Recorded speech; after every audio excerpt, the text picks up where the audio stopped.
Bonsoir Barbara Pompili. Bonsoir. Merci d'être l'invitée de BFM TV, coprésidente du groupe écologiste à l'Assemblée nationale. Guillaume Pelletier, vice-président de l'UMP, cofondateur de la droite forte. Depuis hier, on sait qu'il n'y aura pas de loi famille, mais apparemment il y aura plein de petites propositions de loi famille, notamment par les Verts, mais aussi peut-être par les socialistes.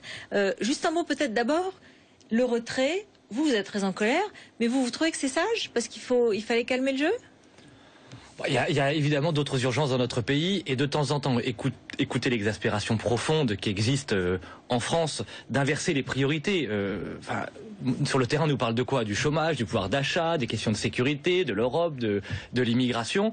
Il était temps que ce gouvernement sourd et aveugle entende un peu le peuple français. Maintenant, je ne suis pas sûr qu'il le fasse au nom de ses propres convictions, ce gouvernement. On sent un cynisme électoral, une stratégie et surtout, après avoir divisé les Français, il divise sa propre majorité, donc c'est assez déconcertant.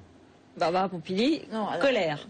Oui, et puis d'abord, il y a d'autres priorités pour les Français. Moi, je constate que les personnes qui descendent dans la rue par dizaines de milliers descendent sur ces questions-là. Donc ça veut dire que ces questions-là, elles posent problème et elles existent. Donc après, on peut se cacher la tête sous le manteau en disant on ne fera rien. Je pense que c'est une erreur. D'abord, surtout de faire ça le lendemain de la manifestation. Une manifestation qui ne parlait pas du tout de la loi famille.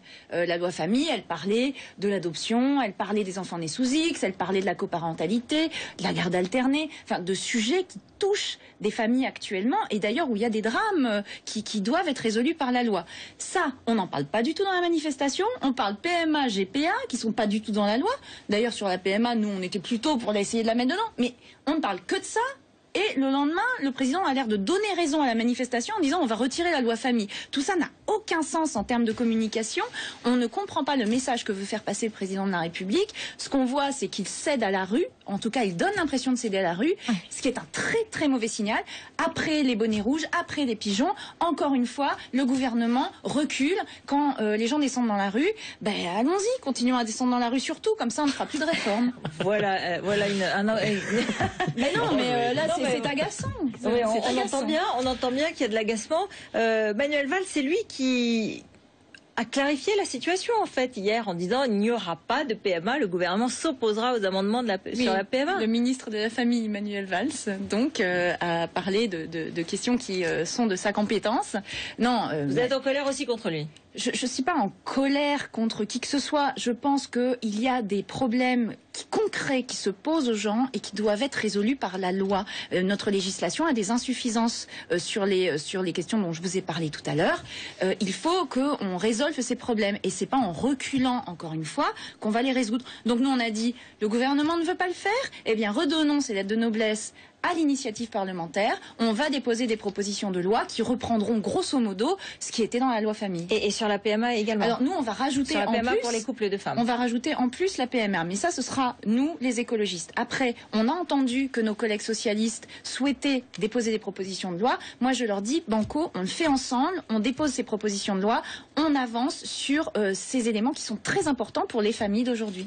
On va écouter Dominique Bertinotti. Je voudrais avoir votre avis, Guillaume Pelletier, parce que c'est vrai que ce qui était dans la loi famille, Barbara Pompili l'a détaillé, peut-être ne méritait pas tant de colère. On va l'écouter. Le divorce, il n'est ni de droite ni de gauche. Les familles recomposées, elles ne sont ni de droite ni de gauche. Les couples, lorsqu'ils choisissent le concubinage, de se paxer ou de se marier, ce n'est un choix ni de droite ni de gauche.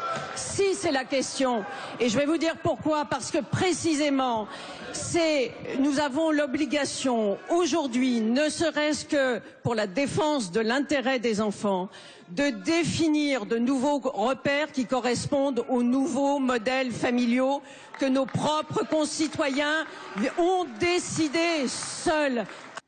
C'est ni de droite ni de gauche d'essayer de régler les problèmes concrets des familles d'aujourd'hui. Non mais ne soyons pas naïfs. D'ailleurs, Barbara Pompili vient de le démontrer. Ce sont ses convictions, ce ne sont pas les miennes. On savait très bien qu'à l'occasion de ce projet de loi, Manuel Valls lui-même l'a confirmé, Bruno Le Roux avec d'autres mots hier après-midi, il y avait une volonté par le droit d'amendement, qui est un droit parlementaire, de revenir et de faire rentrer par le toit, par la fenêtre, par la porte, on ne sait plus, avec la gauche française, des problématiques qui ne suscitent pas l'adhésion majoritaire des Français. Moi je le dis, et au risque de vous décevoir, mais au nom de mes convictions dont je suis fier, j'entends la ministre parler des nouveaux repères, de nouveaux modèles. Moi, je crois que dans un monde qui est à ce point désespéré, à ce point inquiet de l'avenir, le rôle des responsables politiques, c'est d'apporter des repères, de réhabiliter un certain nombre de valeurs. Moi, je crois, par exemple, fondamentalement, même si chacun a le droit après de débattre, au principe de la famille traditionnelle, un père, une mère, des enfants. Je crois que c'est extrêmement important. C'est l'État qui doit l'instaurer, ça? C'est l'État qui doit protéger. Je viens de vous dire qu'il me semble extrêmement dangereux dans une période de crise comme la nôtre que l'État et les responsables politiques s'attaquent à ceux qui constituent les piliers d'une société. Pardon, mais je finis juste, Barbara Pompili, sur l'exemple, par exemple, dont nous parlions la semaine dernière de la théorie du genre. On a très bien compris. Non, ça n'existe pas, la théorie du genre, ça n'existe pas. Attendez, je finis juste. Vous le direz à Madame Vallaud-Belkacem, qui, dans une interview encore en août 2011, dans le journal 20 minutes... Pas.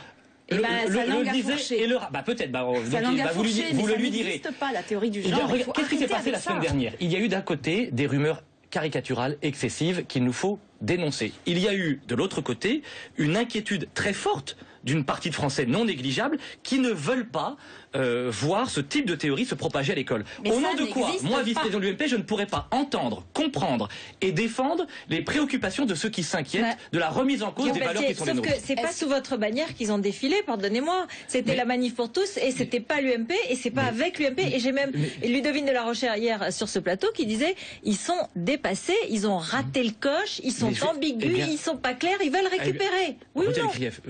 Laissez-moi finir, la question est longue. Donc ma réponse, je vais essayer de la faire courte. Premièrement, moi j'ai manifesté avec beaucoup de plaisir aux côtés de la manif pour tous tout au long de l'année 2013 jusqu'à la promulgation de la loi. Premièrement, parce que je crois qu'au temps de la rue doit succéder le temps des urnes dans une démocratie.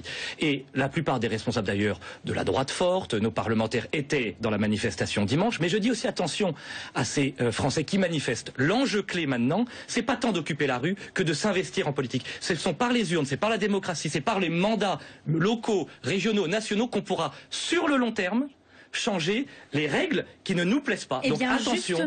Justement, laissons le Parlement faire son travail. Et c'est pour ça qu'on dépose des propositions de loi et que nous, si on veut mettre le débat sur la PMA, c'est pas pour agiter des épouvantails. La PMA, ça existe depuis 20 ans en France. Hein. Procréation médicalement assistée pour les couples infertiles. D'ailleurs, on est en avance en France sur ce sujet-là. C'est nous qui avons inventé la PMA. Ça existe déjà. Le problème, c'est que là, on voudrait simplement que tous les couples puissent y avoir accès, et c'est ça la question.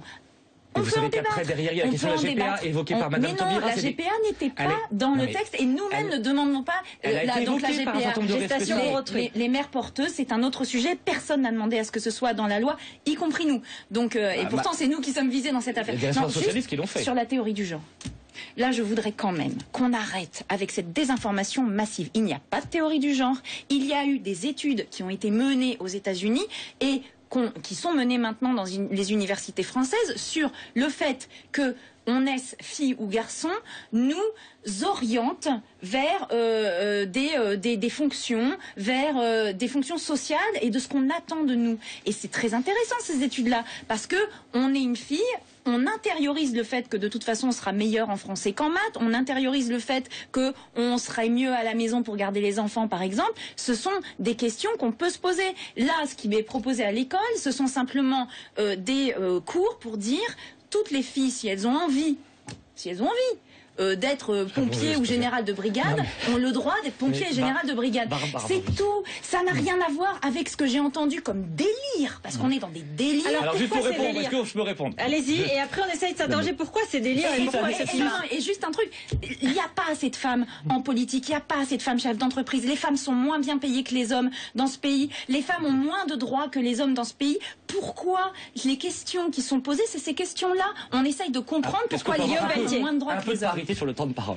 Guillaume Pelletier, allez-y. J'essaie de rattraper. Je sens qu'il y a un reproche. Je sens qu'il y a un petit reproche. Sur ces questions-là, vous ne pouvez pas nier. Si c'était aussi simple. Pourquoi Madame Vallaud-Belkacem, pourquoi Monsieur Peillon n'ont pas dénoncé avec force la théorie du genre, premièrement. Deuxièmement, comment expliquez-vous, attendez, sur le site du ministère de l'Éducation nationale, auprès des associations, le nombre de référents sur des intervenants militants qui interviennent dans les collèges et les lycées dans notre pays, avec ce livre par exemple totalement absurde, Papa porte une robe, qui va achever de déstructurer une société française qui n'en a pas besoin. Qu'on soit attaché à la parité dans les salaires, qu'on soit attaché à l'égalité absolue de dignité des hommes et femmes, on est tous d'accord. Mais comment on fait pour y arriver ? La question n'est pas là. La question, ça n'est certainement pas en déstructurant, en expliquant que on est garçon, mais on peut finir fille. On est dans le délire d'un gouvernement idéologisé. Mais on dit simplement écoutez plus Madame Vallaud-Belkacem. Manifestement, on débattra avec elle parce que manifestement elle n'a pas la même cohérence que la vôtre. On dit juste qu'une fille ne doit pas se brider et qu'on ne doit pas la brider. Mais oui, mais c'est ce qui se passe. C'est ce qui se passe dans le vrai monde de la vraie vie. Les filles ont moins de perspectives que les garçons. Elles sont meilleures en classe, il y a plus de femmes que d'hommes. Vous savez, c'est pas le problème. Pourquoi ce délire, comme vous dites, et pourquoi cette colère, et pourquoi cette ambiguïté du gouvernement? Pourquoi ça prend? Alors ça, c'est quand même ça l'essentiel aujourd'hui. Et pourquoi ne faut-il pas, attention, que le gouvernement soit à l'écoute des causes de ce délire justement? C'est une bonne question. Il y a une vraie perte de repères qui est due essentiellement, pour moi, à la crise économique qui fait qu'on n'a plus de lendemain. Et c'est vrai qu'on n'arrive plus à donner de perspective, que ce soit aux jeunes, que ce soit à toute une catégorie de population. Et il est vrai que dans ces cas-là, on se réfugie dans des choses rassurantes. Il y en a qui vont se réfugier dans la religion. Il y en a d'autres qui vont se réfugier dans le communautarisme. Et une forme de communautarisme, c'est aussi ça. C'est le repli sur des valeurs traditionnelles familiales qui, moi, je considère que la famille dite traditionnelle me va bien, c'est pas le problème. Mais elle n'est plus la seule forme de famille. Il y a plein d'autres formes de famille. Et ces autres formes de famille posent des problèmes. Le mot de la fin, Guillaume Pelletier, le mot de la fin en un mot. Le grand problème, c'est que ce gouvernement panique. C'est de son ambiguïté répétée, Manuel Valls encore hier, Madame Taubira il y a 15 jours, Madame Vallaud-Belkacem ces dernières heures, qui alimente en permanence la rumeur. Ce gouvernement, par cynisme et stratégie politique, a décidé de choisir la voie des questions sociétales pour effacer son incompétence et son échec extrêmement lourd sur toutes les questions économiques, sociales et de sécurité. Posons une question à Monsieur Valls. Quel est son bilan en matière de délinquance? Merci Il est très beaucoup. mauvais. Merci.